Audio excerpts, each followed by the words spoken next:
नमस्कार, मैं हूँ नई दिल्ली के कॉन्स्टिट्यूशन क्लब ऑफ इंडिया में और मैं आपको दिखा दूँ यहाँ पर एक बुक लॉन्च होने जा रही है। उस बुक का नाम है my journey through Lala land. उसके जो लेखक हैं वो मेरे साथ हैं, जिनका नाम है BD नथानी। नथानी जी हैं हमारे साथ, जो कि बुक के लेखक हैं। आइए इनसे जानते हैं ये बुक उन्होंने क्यों लिखी, क्यों आवश्यकता पड़ी इन्हें ये बुक लिखने की। सर, आपने ये बुक जो लिखी है my journey through Lala land, क्या है इसका उद्देश्य, क्या है सर, क्यों? ऐसा है कि मैंने अपनी लाइफ में 40 साल इंडस्ट्री के साथ बिताए हैं। 10 साल FMCG में और 30 साल जूतों की कंपनियों में। मैंने जूतों की बहुत कंपनियां लॉन्च की हैं, जैसे वुडलैंड शूज़ मैंने लॉन्च किया था 93 में, 11 साल उनके साथ था। उसके अलावा न्यू बैलेंस, क्रॉक्स, हाईटेक और उसके अलावा Disney footwear for kids. Plus मैं कंसल्टेंट भी रहा एडिडास में और लिबर्टी शूज़ में। तो इस तरह से मेरी जर्नी फुटवेयर की 30 साल की है। तो अब कोविड आया तो मैंने सोचा कि ये घर बैठे कुछ किया जाए। तो प्रोडक्टिव काम ये मिला कि 30 साल की मेरी जो जर्नी है उसको क्यों ना एक किताब में समेट लिया जाए। और नाम इसलिए रखा लाला लैंड क्योंकि ये जितनी भी कंपनियां मैंने आपसे बताई, वो हिंदुस्तान में लोग इनको कहते हैं कि लाला कंपनीज़ में काम किया आपने। ये जितनी भी कंपनियां हैं इंडियन ओनर्स की कंपनीज़ हैं।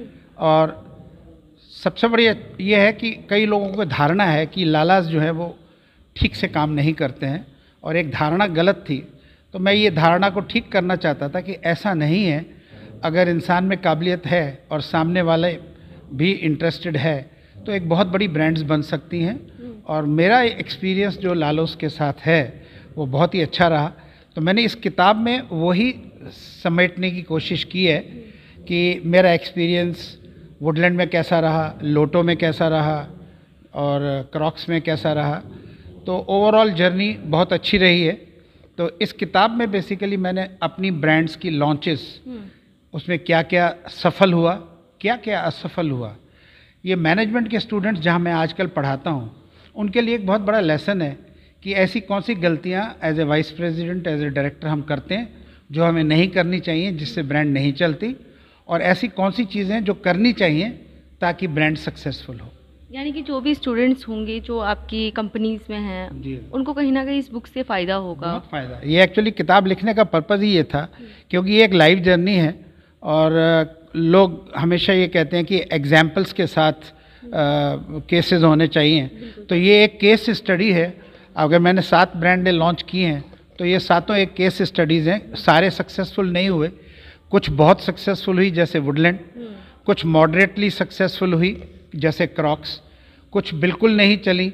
तो उसके पीछे क्या कारण था, तो मैंने इस किताब में एक्चुअली वही लिखने की कोशिश। शूज़ का ही था आपका? शूज़ और कपड़े, एडिडास में भी क्लोथिंग था, वुडलैंड में भी 50% क्लोथिंग है।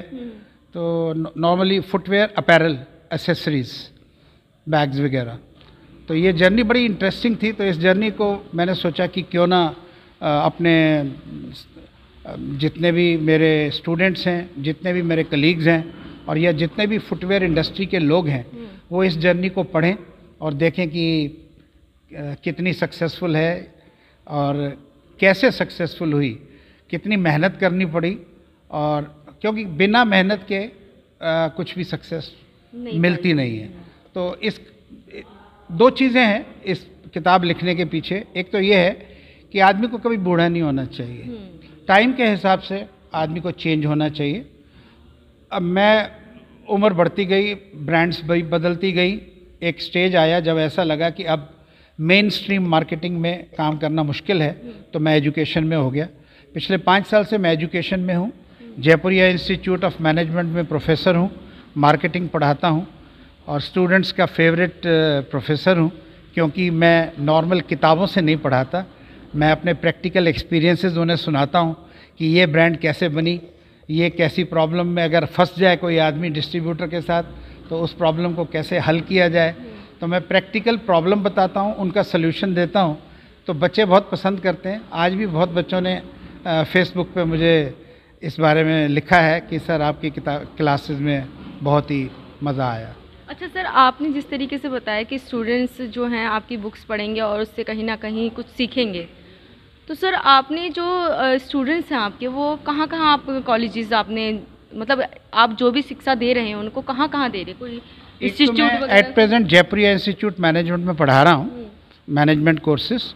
इससे पहले मैं भारतीय विद्यापीठ में भी पढ़ा चुका हूँ, IIMT में मैं गेस्ट फैकल्टी रह चुका हूँ, और बिरला इंस्टीट्यूट ऑफ मैनेजमेंट में मैंने 2-3 साल काम किया।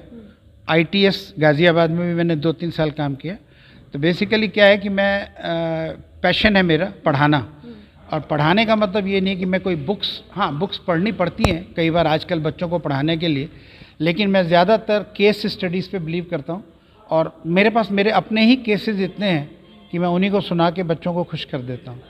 अच्छा, तो सर आपने कुछ प्राइजेस भी रखा होगा, इसका कुछ प्राइज़ होगा बुक का? आज यहाँ पे जितनी भी गैदरिंग आ रही है उनके लिए हमने क्विज कॉन्टेस्ट रखा हुआ है कि कौन सी किताब कौन से राइटर ने लिखी है, या कौन से राइटर की किताब के ऊपर कौन सी फिल्म बनी है। तो जो भी वो करेक्ट आंसर देंगे उन्हें जो है किताब फ्री मिलेगी। अच्छा, या मतलब ऑटोग्राफ बुक जो है फ्री दी जाएगी। KBC कर दिया है? बिल्कुल KBC कर दिया है, और क्वेश्चन में ऑप्शन है कि भाई ये किताब है, बताइए राइटर कौन है, 1 2 3, तो उनको बताना है। तो ये क्विज कॉन्टेस्ट है। वैसे क्या प्राइस रखा है आपने इस बुक का? 200 रुपीज़, 199।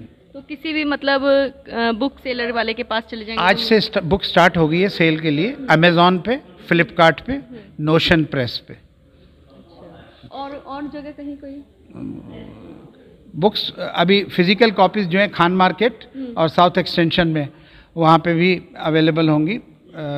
बाकी वैसे बुक ऑलरेडी आजकल ऑनलाइन का ज़माना है, 90% बुक्स ऑनलाइन पे बिकती हैं, और अमेज़ॉन फ्लिपकार्ट सबसे बड़े सेलर हैं। तो कैसे आपसे प्राप्त किया जाएगा ऑनलाइन में?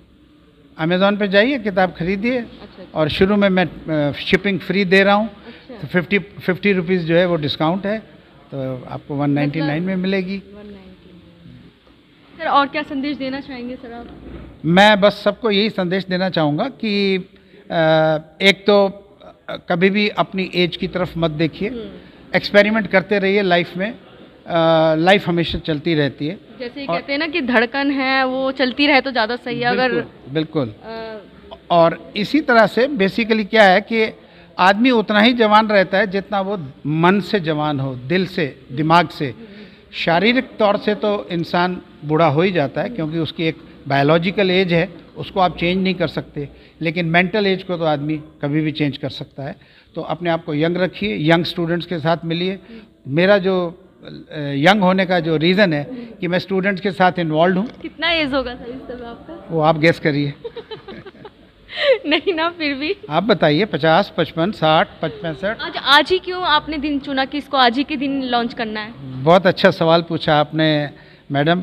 एक्चुअली आज 20 फरवरी है, मेरा वेडिंग एनिवर्सरी है, और अनफॉर्चुनेटली मैं अपनी वाइफ को 7 साल पहले कैंसर में खो चुका हूँ। तो ये बुक जो है मैंने अपनी वाइफ के नाम डेडिकेट की हुई है। इसलिए मैंने, हालांकि मेरी बुक तैयार हो गई थी कोविड के बाद दिसंबर में, लेकिन मैंने सोच लिया था कि शादी के दिन ही एक किस्म से उसको मैं ये दे रहा हूँ गिफ्ट। तो ये मेरा शादी का तोहफा है मेरी बीवी को ऊपर स्वर्ग में। Thank you. तो ये थे हमारे साथ BD नथानी जी, जिन्होंने यही बताया कि व्यक्ति को जो है शरीर से चाहे वो बूढ़ा हो जाए या थक जाए, लेकिन दिमाग से अगर जो थक गया वो हमेशा के लिए थक जाता है। इसलिए दिमाग को जो है अपने निरंतर चलाते रहना चाहिए और लाइफ में कभी भी रुकना नहीं चाहिए, कुछ ना कुछ करते रहना चाहिए। और शिक्षा एक ऐसी चीज़ है जिसे निरंतर जारी रखना चाहिए। हरियाणा से आए हुए चक्री दादरी से MLA साहब हैं, उनसे जानते हैं ये बुक्स के बारे में क्या कहना चाहेंगे। सर, जिस तरीके से जो लाला लैंड बुक आज लॉन्च की जा रही है, क्या कहना चाहेंगे इसके बारे में? मैं जो लाला लैंड जो बुक्स लॉन्च कर रहे हैं, पहले तो भाई नथानी जी को मुबारकबाद देता हूँ। और इसके अंदर जो समाज को बताने की कोशिश करी है, जिस प्रकार ये तो किताब पढ़ने के बाद पता चलेगा, तो मैं तो मुबारकबाद देता हूँ। और इन किताबों को पढ़ के समाज का, देश का भला हो, ऐसा मैं उम्मीद करता हूँ और भाई को बहुत बहुत शुभकामनाएं देता हूँ।